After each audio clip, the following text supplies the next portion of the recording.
नमस्कार दोस्तों, आप देख रहे हैं उत्तराखंड जनता की आवाज़। मैं माया और आज हमारे साथ है सुशील कुमार चोपड़ा जी। आज हम उनसे जानेंगे कुछ सवाल जो कि वार्ड मेंबर की तैयारी कर रहे हैं और इलेक्शन में आगे बढ़ने का उन्हें मौका मिलेगा। सर नमस्कार। मेहरा जी, पहले तो ग्राम सभा सहसपुर विकास खंड सहसपुर में आपका बहुत बहुत धन्यवाद जो हमारी जनता के आवाज़ जनता तक शासन प्रशासन तक आप पहुँचाए। आदित्य जी आपका धन्यवाद। तो सर, जिस तरह से आपका नाम आगे आ रहा है वार्ड मेंबरी में कि आप तैयारी कर रहे हैं, तो किस तरह से अपने वार्ड को साफ रखने का कार्य? जी, सबसे पहले मेहरा जी, मेरा कहने का मतलब ये है कि वार्ड नंबर 15 से 5 पंचायत सदस्य खड़े हैं, सब अपने हैं। जो भी जीत कर गया उसका स्वागत है जी। हम इस बीच में कोई मतभेद नहीं रखते। चुनाव 10 दिन के हैं, 5 साल हमें फिर इकट्ठा मरना जीना सब रहना है। जो जीत पाएगा उसका स्वागत है। हम किसी प्रकार की कोई मतभेद नहीं रखेंगे।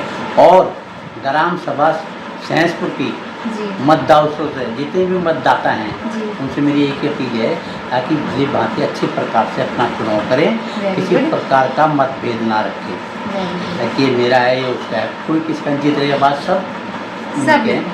तो सर, हमने आपसे अभी भी पूछा था कि जिस तरह से वार्ड को लेकर आप अपने वार्ड में किस तरह से साफ सफाई का ध्यान रखेंगे, आगे कार्य करेंगे। सबसे पहले मेहरा जी, मैं ये कहता हूँ कि प्रधान पे एड आएगी तो जरूर कराएगा, कोई भी प्रधान बने। और प्रधान की सबसे पहले प्राथमिकता होती है गांव की साफ सफाई, पानी, बिजली, ये सब होती है।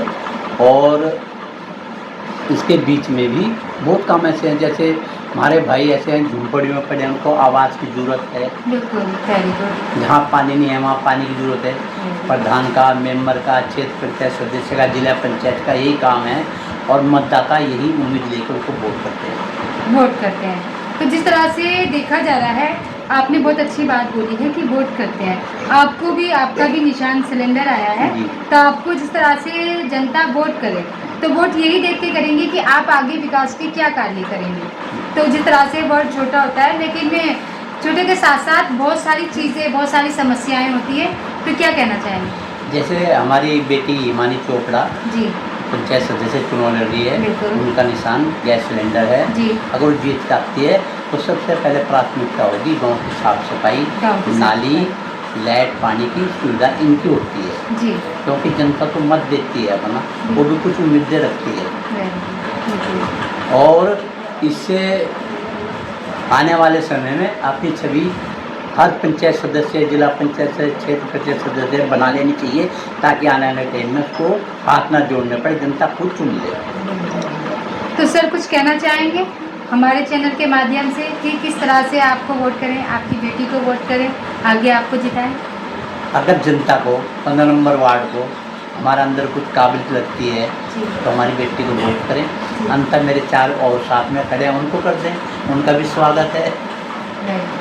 तो दोस्तों, जिस तरह से देखा आपने, हमारे साथ सर जुड़े थे और सर ने कितनी अच्छी बातें कही हैं, प्यार की बातें और जो कि बताई है, और अभी साथ साथ बताई है कि भेदभाव ना रखें अपने आप में, किसी को भी वोट करें प्यार से और अच्छे मतों से वोट करें। लेकिन हम भी फिर भी यही कहेंगे, सर वार्ड नंबर 15 से उनकी बेटी खड़ी हो रही है, सिलेंडर पे मोहर लगाए और बहुमूल्य वोटों से उनको जिताए। Thank you sir. Thank you Mehra ji, धन्यवाद। Thank you. पैसे आ गए। वो मैं कट करता हूँ। नमस्कार दोस्तों, आप देख रहे हैं उत्तराखंड जनता की आवाज़ में हूँ मायरा। आज हम पहुँचे हैं यहाँ पर एक छोटे से क्षेत्र में, मतलब जिला पंचायत का एक क्षेत्र में मैडम वार्ड का चुनाव लड़ने जा रही है और आज हम उनसे जानेंगे भी और बताएंगे भी। नमस्कार। नंबर वार्ड से क्या नाम है आपका? हिमानी चोपड़ा। हिमानी जी, ये बताइएगा ये वार्ड कौन सा है और कौन से वार्ड से आप चुनाव लड़ रहे हैं? ये 15 नंबर वार्ड है सहसपुर जी, और मैं वार्ड मेंबर का चुनाव लड़ रही हूँ। वार्ड मेंबर का चुनाव लड़ रहे हैं। जिस तरह से आप वार्ड मेंबर का चुनाव लड़ रहे हैं, तो क्या लगता है आपको, क्या उद्देश्य हैं आपके जो कि आप चुनाव में उतरे हैं? मेरा ये उद्देश्य है कि यहाँ पे ना बहुत ज़्यादा गंदगी है जी। रोड का बिल्कुल ध्यान नहीं है और बहुत ज़्यादा, मतलब नाली में पानी है जी, नाली से पानी बाहर बह रहा है। नाली से पानी बाहर बह रहा है, कीचड़ बहुत हो रहा है जिस वजह से, और जिससे जम से फैल सकते हैं और आने वाले टाइम में डेंगू जैसी समस्या हो सकती है। तो क्या लगता है, अगर आप चुन के आती हैं, आपको अगर मौका दिया जाए तो ये जितनी आपने यहाँ पर बताई हैं समस्याएं, तो इन समस्याओं का निर्माण आप कराएंगे? बिल्कुल मैम, जितना हो सके मैं करूँगी। और मैं यही इस चीज़ के लिए ही चुनाव लड़ रही हूँ, ताकि यहाँ पे ये नाली की प्रॉब्लम दूर हो सके और ये रोड की प्रॉब्लम दूर हो सके। और भी बहुत सारी चीज़ें हैं, मैं सफाई का बहुत ज़्यादा ध्यान रखती हूँ। इनफैक्ट मैं अपने घर का भी बहुत सफाई का ध्यान रखती हूँ, तो मैं चाहती हूँ मैं अपने गाँव का भी ध्यान रखूँ। अपने गांव का भी ध्यान रखें। अगर आप चुन के आती हैं तो पहली प्राथमिकता क्या रहेगी अपने वार्ड के लिए, जो कि आप सबसे पहले करना चाहेंगे? सबसे पहले मैम मैं नाली का ही देखूंगी जी। नाली टूट रखी है, ख़राब है, पानी सड़क में बह रहा है जी। ठीक है। और सड़क का भी देखूंगी, क्योंकि रोड बहुत टूट गई है, मतलब प्रॉपर जैसा होना चाहिए वैसा नहीं है। जैसा एक विलेज होना चाहिए, गांव होना चाहिए, सफाई होनी चाहिए, वैसे नहीं है। और मैं उस पर बहुत बहुत काम करना चाहती हूँ। बहुत काम करना चाहिए। देखा जा रहा है जिस तरह से और भी कैंडिडेट खड़े हैं, तो चुनौती एक लेके आ रहे हैं, तो आपकी क्या अलग वो होगी इन सबसे? मेरी अलग ये है मैम कि एक्चुअली क्या है कि जितने भी यहाँ पे वार्ड मेंबर रहे हैं उन्होंने भी काम कराया है नहीं कराया वो मैं नहीं जानती हूँ, लेकिन मेरा पहला यही होगा कि मुझे यहाँ के लोगों के अंदर सोच थोड़ा डेवलप करनी है। बिल्कुल। लाइक हम अपना सफाई का ध्यान कैसे रखें, ठीक है। यहाँ पे ना मतलब जगह जगह कूड़ा है, जगह जगह हर चीज़ की प्रॉब्लम है, ठीक है, जिससे इतनी बीमारियाँ फैल सकती है आने वाले टाइम में, और फैल भी रही हैं धीरे धीरे। फैल भी रही है, ठीक बिल्कुल। है, मेरे जस्ट घर के बगल में नाली है, ठीक है, वहाँ से स्मेल आती है बहुत गंदी वाली, ठीक है। जबकि ये मेरा ही नहीं है, ये सबका ही होना चाहिए, पूरे गांव वालों को होना चाहिए, ठीक है। लोग आते हैं, देखते हैं, ऐसे मुंह घुमा कर जाते हैं, वो मुझे पर्सनली अच्छा नहीं लगता, क्योंकि वो मेरे घर के सामने से, आपके घर के सामने से जा रही है। जी। मैं बस मेरा सबसे पहला उद्देश्य ये है कि मैं अपना नाली का कराऊँ, रोड का कराऊँ, ताकि लोगों को कोई प्रॉब्लम ना हो आने जाने में। लोगों को प्रॉब्लम ना हो। तो क्या कहना चाहेंगी, जिस तरह से सरकार ने योजनाएं दी हैं, तो आपने सफाई का बताया, अगर कोई भी एक ऐसी योजना आती है तो आप अपने वार्ड तक कैसे पहुंचाएंगे? अगर मैम कोई ऐसी योजना आती है तो हमारा ब्लॉक में कोई भी ऐसी योजना आई जाती है, लाइक किसी नारियों के लिए, लाइक किसी भी चीज़ के लिए, कुछ भी, तो मैं लेके आऊँगी। ऑफ कोर्स मैं अपने गांव में लेके आऊँगी और मैं लोगों को बताऊँगी भाई ये करना चाहिए, क्योंकि आगे बढ़ना चाहिए, कुछ ना कुछ लाइफ में करना चाहिए, जो यहाँ की औरतें नहीं कर पाई हैं, नहीं कर पाएंगी, वो मैं लेके आऊँगी और मैं करवाऊँगी उनसे। जिस तरह से महिलाओं को आरक्षण मिला है, तो देखने को मिलता है महिलाएं आगे बढ़ रही हैं। आप भी एक महिला हैं, आगे बढ़ रही हैं, सोच अच्छी बन रही है, तो क्या कहना चाहेंगे इस बारे में? महिलाओं को आगे बढ़ने के लिए एक्चुअली मैं फ़िलहाल में ग्रेजुएट हूँ, ठीक है, और मैं अभी और पढ़ाई करना चाहती हूँ।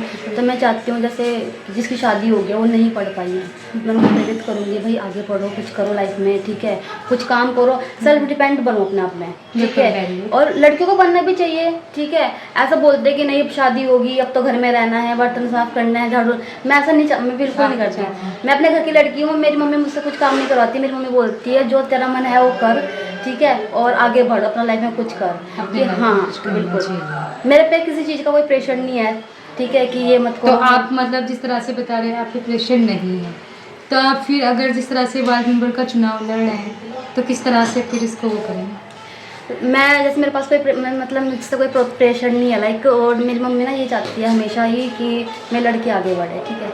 और पहला तो मैं अपनी मम्मी को बोलूँगी कि सीरियसली मेरी मम्मी बहुत अच्छी है, और मेरा बहुत ज़्यादा लाइक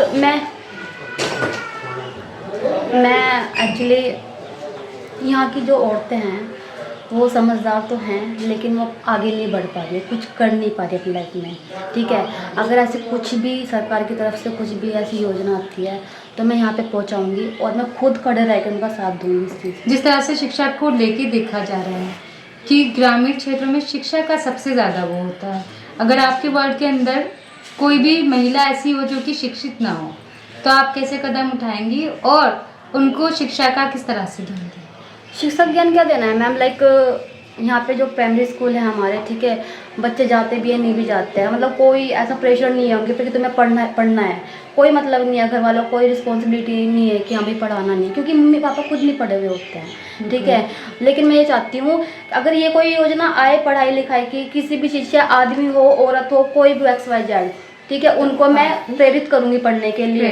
जी जी, वेरी गुड। तो आपका क्या निशान आया, आप जनता को बताना चाहेंगे? मेरा निशान गैस सिलेंडर आया है। गैस सिलेंडर आया है, तो किस तरह से वोट करें आप बताएंगे जनता को? कि आपको बहुमूल्य से वोटों से जिताए। निशान बता के बताएं। मेरा चुनाव चिन्ह गैस सिलेंडर है, ठीक है। और अपना नाम लेके बताएं। हिमानी चोपड़ा, और क्या बोलते हैं 15 नंबर वार्ड से सैंसपुर। और मैं चाहती हूँ जब भी मेरे को प्यार सपोर्ट कर रहे हैं ना, प्लीज़ मुझे वोट करें, ठीक है। मैं क्योंकि लाइफ में मतलब यहाँ के लिए कुछ करना चाहती हूँ, जो नहीं हुआ है वो भी मैं करना चाहती हूँ। दोस्तों हमारे साथ ही हिमानी चोपड़ा जी, अभी आपने उनके विचार सुने। वो अपने वार्ड को लेकर काफ़ी परेशान है और परेशानी के साथ साथ वो यही चाहती है कि आगे बढ़ेंगी तो अपने वार्ड के अंदर बहुत अच्छे साफ़ सफाई को लेकर और भी जो मुद्दे बताएं, जो समस्याएं बताई उन पे काम करेंगी। तो हम भी यही कहते हैं, हिमानी चोपड़ा जी को जिताए, सिलेंडर पे मोहर लगाए, उन्हें बहुमूल्य वोटों से जिताए। Thank you. Thank you.